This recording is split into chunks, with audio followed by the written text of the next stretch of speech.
What's the meaning of chestnut?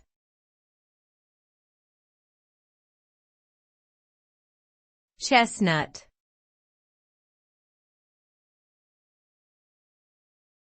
Chestnut.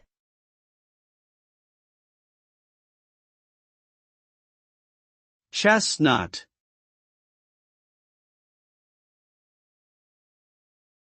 Chestnut.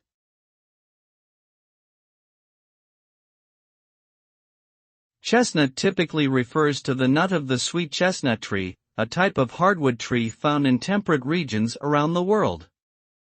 The nut is encased in a spiky, burr-like shell that splits open when mature to reveal a shiny, brown edible nut inside. Chestnuts can be eaten roasted or boiled and are often used in sweet and savory dishes, such as stuffing for poultry or in desserts like marron glacé. In addition to their culinary uses, chestnut wood is also highly valued for its durability and resistance to decay.